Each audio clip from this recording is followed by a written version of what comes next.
नमस्कार, ताराणीच्या आणखी एका एपिसोडमध्ये आपलं सहर्ष स्वागत। आणि आज आपल्याकडे भारतीय जनता पक्षाचे कोल्हापूर ग्रामीण जिल्हाध्यक्ष नाथाजी पाटील सर आलेले आहेत। गेली 29 वर्ष भाजप पक्षाशी निष्ठेने ते जोडले गेलेले आहेत आणि एक आता जबाबदारीशील म्हणून भाजप जिल्हाध्यक्षपद त्यांच्याकडे आलं आहे। मी सरांचं ताराणीच्या स्टुडिओमध्ये सहर्ष स्वागत करते आणि आजच्या कार्यक्रमाला सुरुवात करते। नमस्कार सर। नमस्ते सर, तुमचा भाजपशी एकंदरीत 29 वर्षाचा प्रवास आहे, काय सांगाल या प्रवासाबद्दल? भारतीय जनता पक्षाशी मी 29 वर्षापूर्वीपासून जोडलो गेलो। अखिल भारतीय विद्यार्थी परिषदेच्या कामापासून मी एकूण ह्या चळवळीच्या क्षेत्रामध्ये काम करतो। त्यानंतर योगायोगाने भारतीय जनता पार्टीशी संबंध आला आणि त्यांचं काम करायला लागलो। खरं तर गेल्या 29 वर्षापूर्वी पाठीमागं जाऊन पाहताना एक अशी गोष्ट लक्षात येते की पूर्वीच्या काळामध्ये जो आता सत्तेचा साज जो भारतीय जनता पार्टीच्या माध्यमातून यामध्ये चढलेला आहे, तर त्यावेळच्या काळामध्ये काम करत असताना आमची खिल्ली उडवली जायची की भारतीय जनता पार्टी ही साधारणपणे राष्ट्रीय स्तरावर काम करत असली तरी ग्रामीण भागामध्ये त्याला अस्पृश्य समजलं जायचं। परंतु अशा पक्षामध्ये काम करत असताना एका विचारानं ध्येयानं प्रेरित होऊन आम्ही काम केलं। त्यामुळं गेल्या 29 वर्षापासून भाजपचं काम करताना आम्ही जे 29 वर्षापूर्वी जोडलो गेलो त्याचं कुठंतरी सार्थक झाल्यासारखं आम्हाला निश्चितपणाने वाटतं। भाजप जिल्हाध्यक्ष म्हणून तुमची नियुक्ती झाली सर, साधारण 1 वर्षाचा कालावधी आता उलटतोय आणि जिल्हाध्यक्ष पद मिळाल्यापासूनचा एकंदरीत प्रवास कसा होता, काही आठवणी तुम्ही आमच्याशी शेअर करू शकाल का? हां, म्हणजे भारतीय जनता पार्टीच्या अध्यक्षपदावरती 21 ऑगस्ट 2024ला माझी या भाजपचे तत्कालीन प्रदेशाध्यक्ष आणि आत्ताचे महसूल मंत्री माननीय चंद्रशेखर बावनकुळे साहेब यांनी माझी नियुक्ती केली। यामध्ये आमच्या सर्वांचे नेते, कोल्हापूर जिल्ह्याचे सुपुत्र आदरणीय चंद्रकांत दादा पाटील यांचा मोठा आणि मोलाचा वाटा होता, कारण त्यांच्या शिफारशीशिवाय मी अध्यक्ष होऊच शकलो नसतो। एखादा राजकारणामध्ये गॉडफादर असावा, तो गॉडफादर म्हणून आम्ही चंद्रकांत दादांच्याकडं अतिशय प्रामाणिकपणानं पाहतो। त्यांनी माझी शिफारस केली आणि मी जिल्हाध्यक्ष झालो। त्यावेळच्या काळामध्ये लोकसभेची नुकतीच निवडणूक होऊन गेलेली होती आणि लोकसभेच्या निवडणुकीमध्ये महायुती विरुद्ध महाविकास आघाडीचा जो लढाई झाली, या लढाईमध्ये महायुतीचा उमेदवार या कोल्हापूर लोकसभा मतदारसंघातला पराभूत झालेला होता आणि दुर्दैवानं भारतीय जनता पार्टी असेल किंवा महायुतीतले काही घटक पक्ष असतील, हे भविष्य काळातल्या राजकारणामध्ये उभेच राहू शकणार नाहीत की काय, अशा पद्धतीचं वातावरण निर्माण करण्याचं काम इथल्या काही काँग्रेस जनांनी केलेलं होतं। परंतु अशा काळामध्ये 21 ऑगस्ट 2024ला माझ्यावरती जिल्हाध्यक्षपदाची जबाबदारी आली आणि त्यानंतर 2-1 महिन्यामध्ये विधानसभेची निवडणूक लागली। मला सांगायला अतिशय आनंद वाटतो की मी जिल्हाध्यक्ष झाल्यानंतर कोल्हापूर जिल्ह्यातला जो माझा एरिया आहे, जो कोल्हापूर लोकसभा क्षेत्र आहे, या कोल्हापूर लोकसभेच्या क्षेत्रातल्या सगळ्या मतदारसंघातल्या प्रत्येक तालुक्यातल्या खेड्यापाड्यामध्ये मी पोहोचलो आणि सर्वसाधारणपणे इथल्या भारतीय जनता पार्टीच्या कार्यकर्त्यांच्या जीवावरती साधारणपणे माझ्या कार्यक्षेत्रात येणाऱ्या 5च्या 5 विधानसभेच्या निवडणुकीमध्ये महायुतीचे उमेदवार विजयी झाले। हा खरं तर अत्यंत आनंदाचा क्षण आहे, कारण मी जिल्हाध्यक्ष झालो फक्त हे माझं क्रेडिट नसून माझ्याबरोबर काम करणाऱ्या सगळ्या कार्यकर्त्यांच्या क्रेडिटवर या मतदारसंघातले, या विभागातले 5ही आमदार निवडून आले महायुतीचे म्हणून। राहुल देसाई हे ग्रामीणचे जिल्हाध्यक्ष होते, त्यानंतर राजे समरजितसिंह घाटगे या दोघांनी अचानक महाविकास आघाडीकडे प्रवेश केला। खूप मोठी जबाबदारी पडल्यासारखं वाटलं का? काय होता तो एकंदरीत प्रवास? एकंदरीत भारतीय जनता पार्टीच्या संघटनेमध्ये अगदीच लहानपणापासून मी असल्यामुळं संघटना कशी चालवायची, संघटनेतल्या कार्यकर्त्यांना कसं प्रेम द्यावं, हे मला त्यावेळेपासूनच माहिती आहे।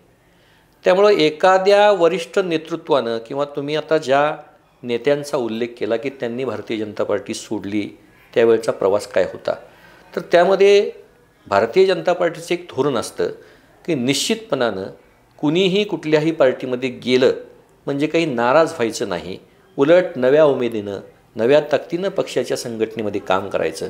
आणि अशा परिस्थितीमध्ये माझ्यावर जिल्हाध्यक्षपदाची जबाबदारी आल्यामुळं मला एक चांगली संधी प्राप्त झाली असं मला वाटतं, कारण सर्वसाधारणपणे जी माणसं पक्षातून निघून गेली त्यांनी सर्वच पार्टी नेली की काय असं वातावरण मीडियामध्ये तयार झालं होतं। परंतु पक्षाचा प्रामाणिक कार्यकर्ता, निष्ठेने काम करणारा तळागाळातला कार्यकर्ता हा पक्ष सोडून गेलेला नव्हता आणि तो न गेल्यामुळं त्याचाच परिपाक म्हणून महायुतीचे सर्वच्या सर्व उमेदवार निवडून आले. त्यामुळे त्यांनी गेल्याने भारतीय जनता पार्टीवर काही परिणाम झाला नाही. सुदैवानं या मतदारसंघामध्ये 10च्या 10 विधानसभेचे उमेदवार हे भारतीय जनता पार्टी महायुतीचे शिवसेना आणि राष्ट्रवादीचे निवडून आले. आपली संघटनात्मक भूमिका मजबूत आहे. आता जिल्हाध्यक्ष म्हणून कोल्हापूर ग्रामीणमधील संघटनात काय नवे बदल आणण्याचा विचार आहे का? भारतीय जनता पार्टीचा पाया हा नेमका जो आहे तो संघटनेच्या जीवावरती आहे. अन्य पक्षांचा जर आपण विचार केला तर काही कोऑपरेटिव्ह सेक्टरमध्ये काम करणारे नेते आहेत, काही सहकारी संस्थांमध्ये शिक्षण संस्थांमध्ये काम करणारे कार्यकर्ते आहेत आणि असे कार्यकर्ते अन्य पक्षांचं नेतृत्व करतात. परंतु भारतीय जनता पार्टीचा पाया हा संघटना आहे.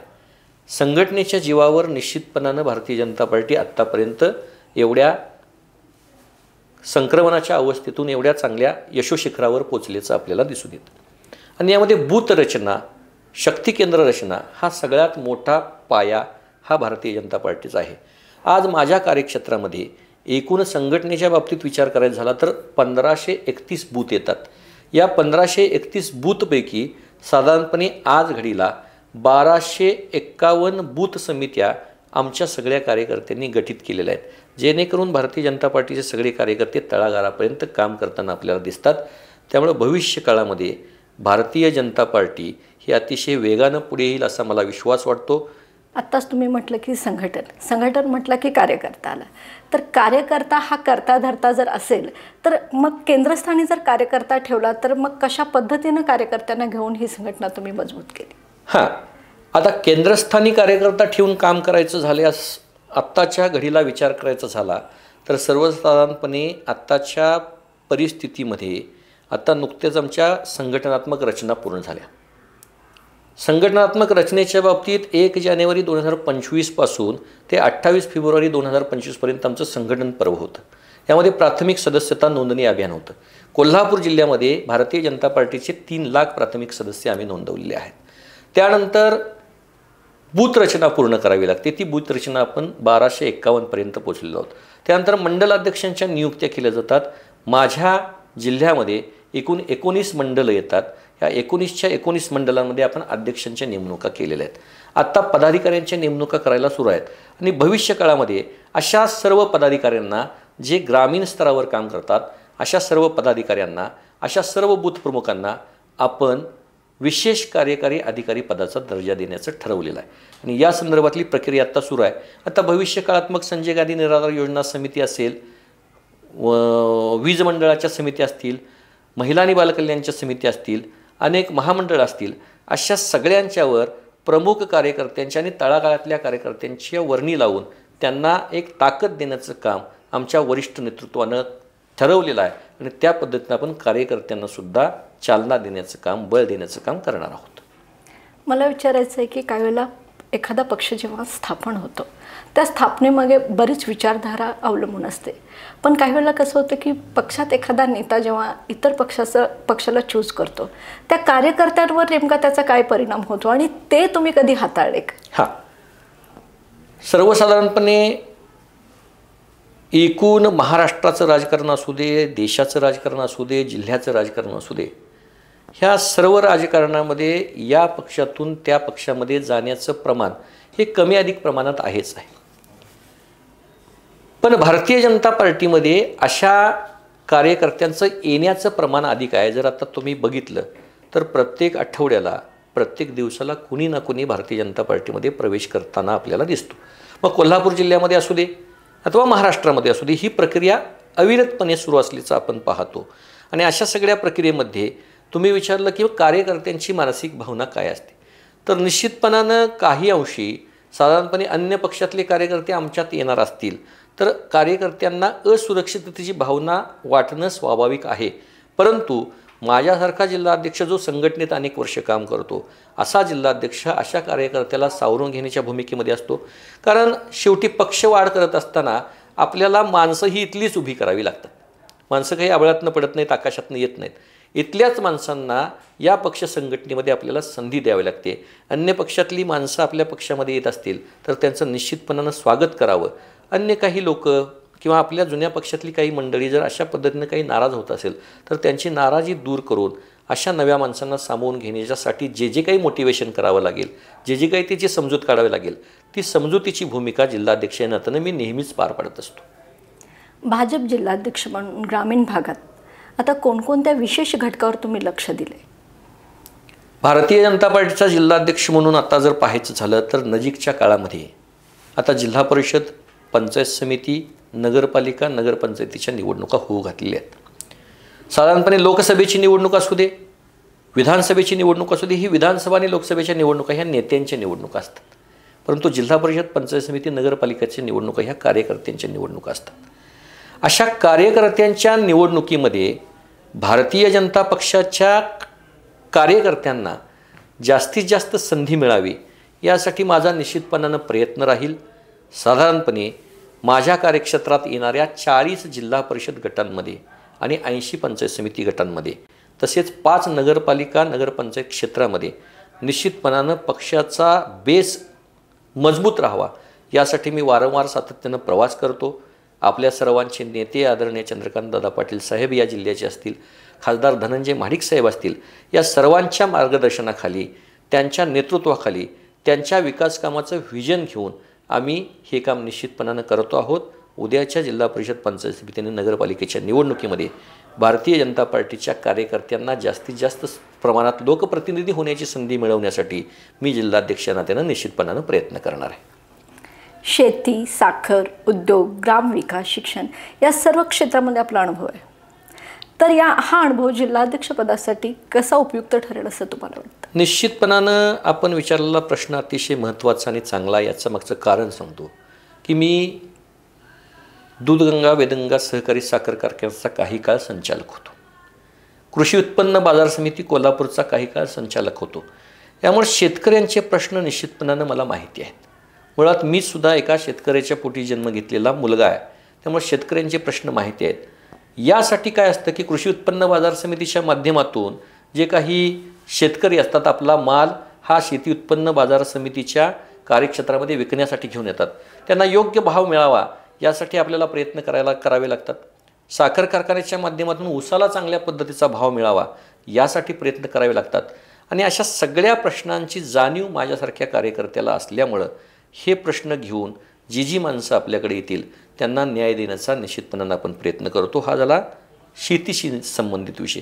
ग्रामविकासाच्या बाबतीत आपण म्हणालात की ग्रामविकासाच्या बाबतीत साधारणपणे ग्रामीण भागामध्ये गटर्स, पाणी, वीज अशा सुविधा देणं हे क्रमप्राप्त असतं.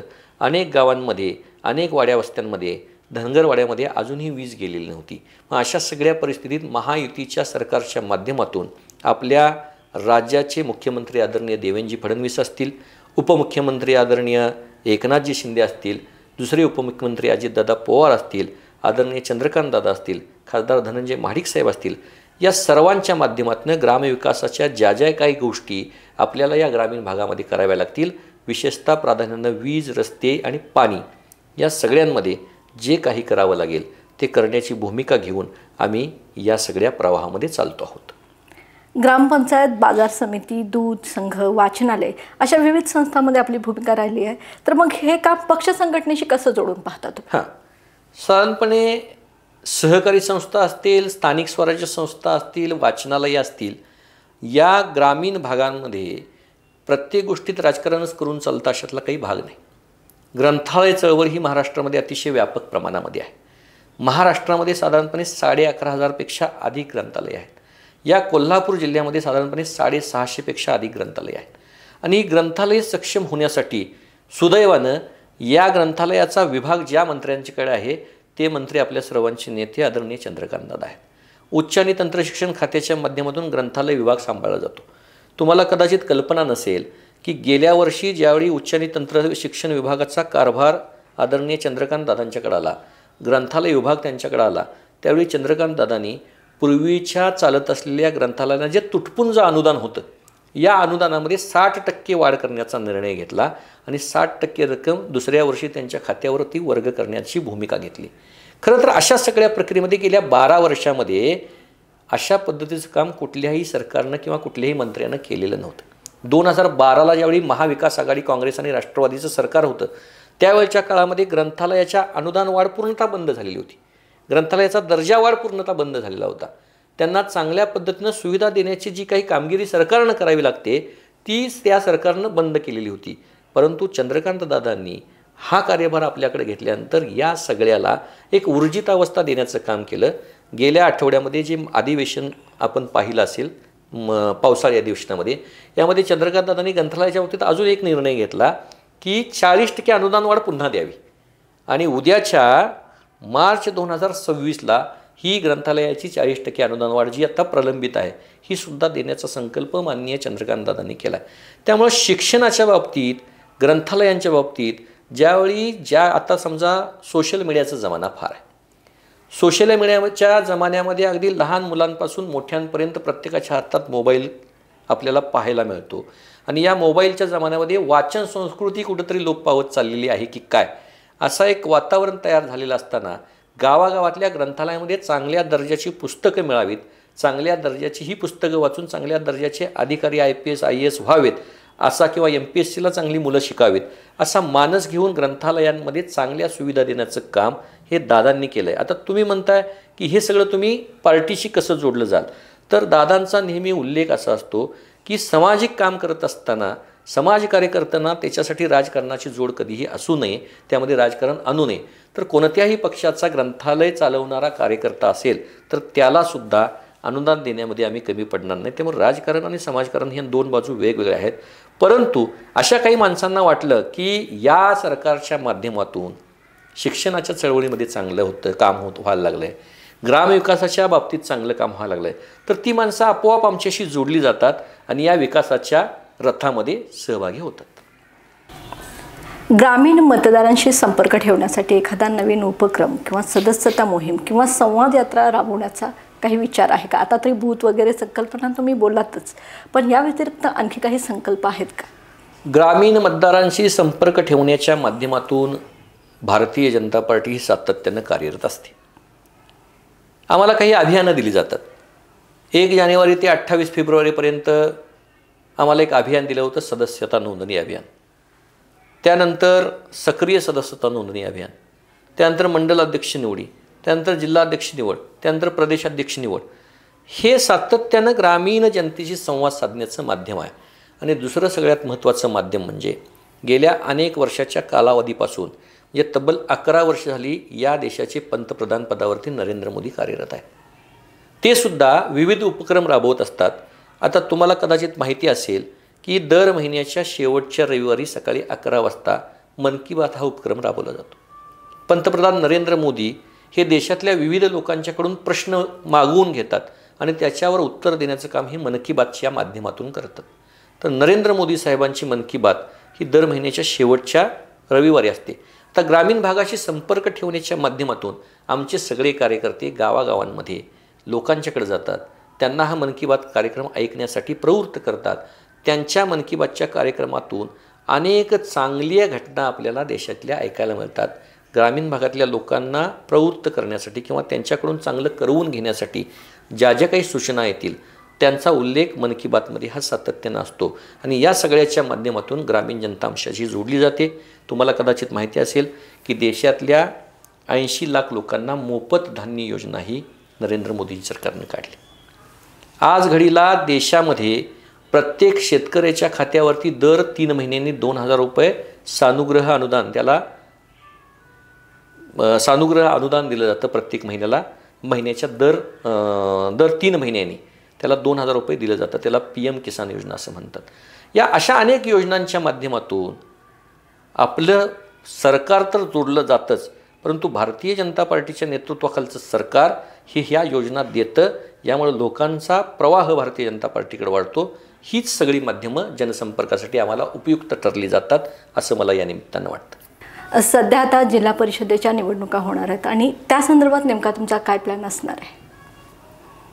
साधारणपणे मगाशी मी सांगितलं की विधानसभा आणि लोकसभेच्या निवडणुका हे नेत्यांच्या निवडणुका आहेत आणि जिल्हा परिषद, पंचायत समिती, नगरपालिकेच्या निवडणुका ह्या कार्यकर्त्यांच्या निवडणुका आहेत. त्यामुळे तळागाळातल्या कार्यकर्त्यांना लोकप्रतिनिधी बनवण्यासाठी म्हणून जे जे काही करावं लागेल ते आम्ही ह्या निवडणुकांमध्ये नेहमीच करत असतो. भारतीय जनता पार्टीचं काम अशा जिल्हा परिषदेच्या आणि पंचायत समितीच्या सभागृहांमध्ये कार्यकर्ते जावेत यासाठी निश्चितपणानं सुरू आहे. भविष्यकाळामध्ये या जिल्हा परिषदेवरती आणि या कोल्हापूर जिल्ह्यातल्या 12 पैकी किमान 10 पंचायत समितीवरती भारतीय जनता पार्टीचा सभापती व्हावा यासाठी आम्ही प्रयत्न करतो आहोत. जिल्हा परिषदेचा अध्यक्ष हा भारतीय जनता पार्टीचा व्हावा यासाठी प्रयत्न करतो आहोत. आणि या सगळ्यांसाठी या राज्याचे उच्च आणि तंत्र शिक्षण मंत्री नामदार चंद्रकांतदादा पाटील आणि आमच्या सर्वांचे नेते आदरणीय धनंजय महाडिक साहेब हे आम्हाला निश्चितपणानं मदत करतायत. भविष्यकाळामध्ये भारतीय जनता पार्टीचा जिल्हा परिषदेचा अध्यक्ष झाल्याचा या निमित्तानं आपल्याला दिसू शकेल. तर हे होते भाजपचे ग्रामीण जिल्हाध्यक्ष नाथाजी पाटील सर. त्यांनी भाजपमध्ये 29 वर्ष काम करून तळागाळातल्या लोकांच्यापर्यंत आपलं कार्य पोहोचवलं. मी सरांचं ताराणीच्या स्टुडिओमध्ये आल्याबद्दल पुन्हा एकदा आभार मानते आणि त्यांना मनापासून धन्यवाद देते. धन्यवाद सर. धन्यवाद.